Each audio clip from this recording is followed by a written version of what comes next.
Good afternoon, Bronx Arts Middle. It's Mr. Naruski on Sunday, March 22nd. I hope you guys have had a nice weekend. 1 week down, we saw some great attendance in Google Meets. We saw a lot of students doing some strong work. So as we enter our second week together on distant learning, let's think about maintaining this performance. And if you didn't get a chance to get some of that work in, let this be a start of a new week. So let's look at tomorrow's assignment, March 23rd. It is posted on Google Classroom, and we're going to be talking about the War of 1812, the next chapter in American history. Our country goes to war against Great Britain. We got to figure out the next couple of days, kind of like the reasons why, and not just because it's an idea of the war itself. Not everybody truly supports the war right off the bat.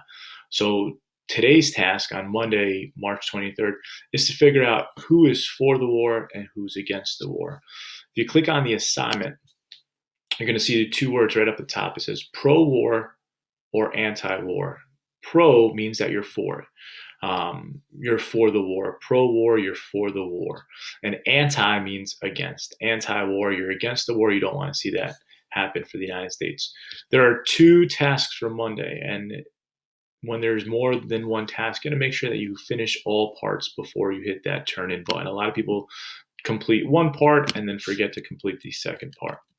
There's some important vocab at the top, quick little mini lesson. If you're pro-war, the reasons why, the biggest arguments for going to war is that the British are attacking American ships. The British are capturing our sailors on the seas. Our borders are not being protected. And this could be an example of us expanding west. So you might want to look at some of the vocab. On the right-hand side, you have anti-war, against the war. The war is going to hurt our economy. Our military is not prepared. And in war in general, really does harm people and kill people. Your first task today is to use a link and listen to how Americans view the possibility of going to war. Now, you're going to hear from different perspectives. You're going to hear from people that are merchants. You're going to hear from people that are congressmen. You're going to hear a whole bunch of different perspectives. What I like for you to do is to click on each of the individuals, and there's 8 total, and then watch their video. The video runs for about 2 minutes. You're allowed to replay it if you need to, but I really want you to pay attention to how each person views this scenario. And then on your graphic organizer below, identify if the individual is for the war, pro-war, or the individual's anti-war, against it. Then you got to explain the strongest reason why each individual made for supporting or opposing the war. So there's a couple key people like Francis Scott Key. Some of them are ordinary people. Margaret Elliott, she's an Ohio resident. You're going to hear the perspectives of different citizens and people living in the United States. And the way to do that is actually to click on this link.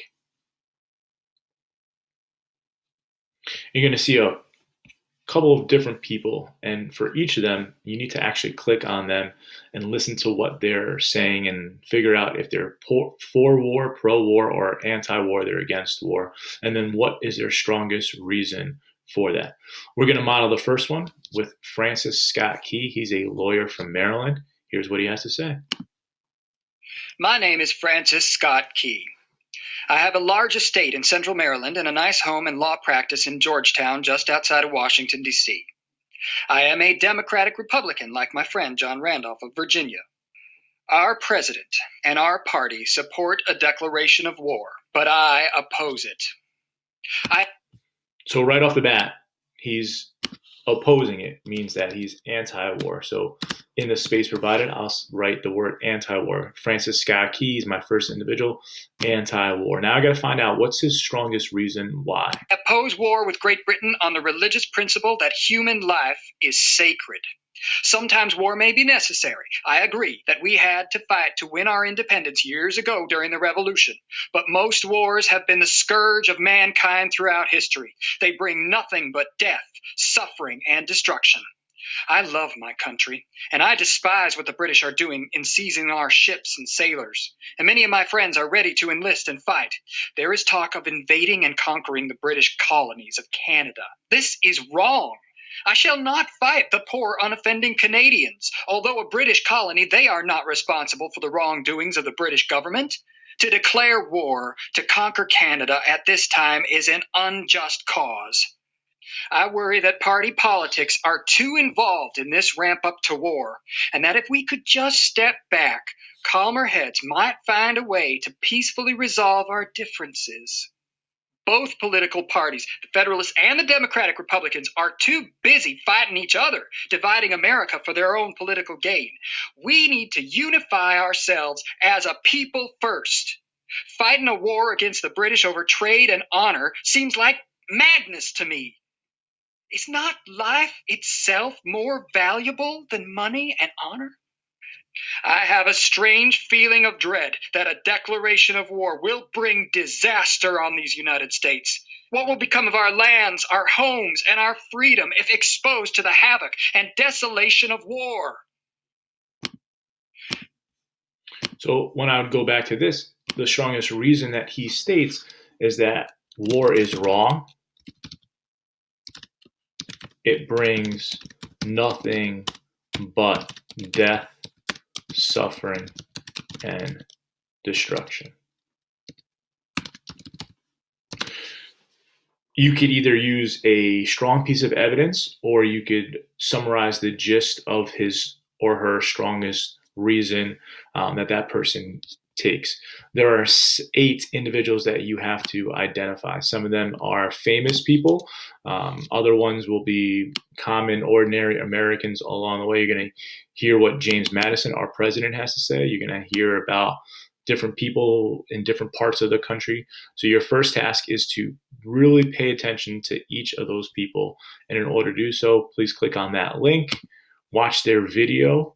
When you're finished with their video, you might even see something in the corner that says for war or against war. But you got to really figure out what's the strongest reason that they're giving for their side.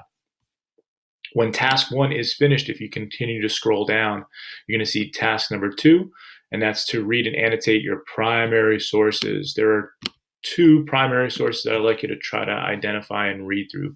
Take your time with these. This is where it gets a little bit tricky with the language and the wording that they use. So if you're going to annotate the right way, click and drag sentences that are important to you. You could hit the highlight button. You could write your own notes if you'd like to. But after the reading, there are a few reading comprehension questions to answer. And they're located right below the passage, number 1 and then number 2. You're going to also have to do primary source number 2, a little bit of a reading along the ways. So both of those parts, both of those tasks are Monday's work itself. We're going to meet tomorrow at 9:30 in the morning to go through any misconceptions, any questions, any concerns you might have on the assignment, if you'd like to get a jump start on it. It is all about the War of 1812 as we start our second week in distant learning. I will see you guys tomorrow morning. Have a nice night.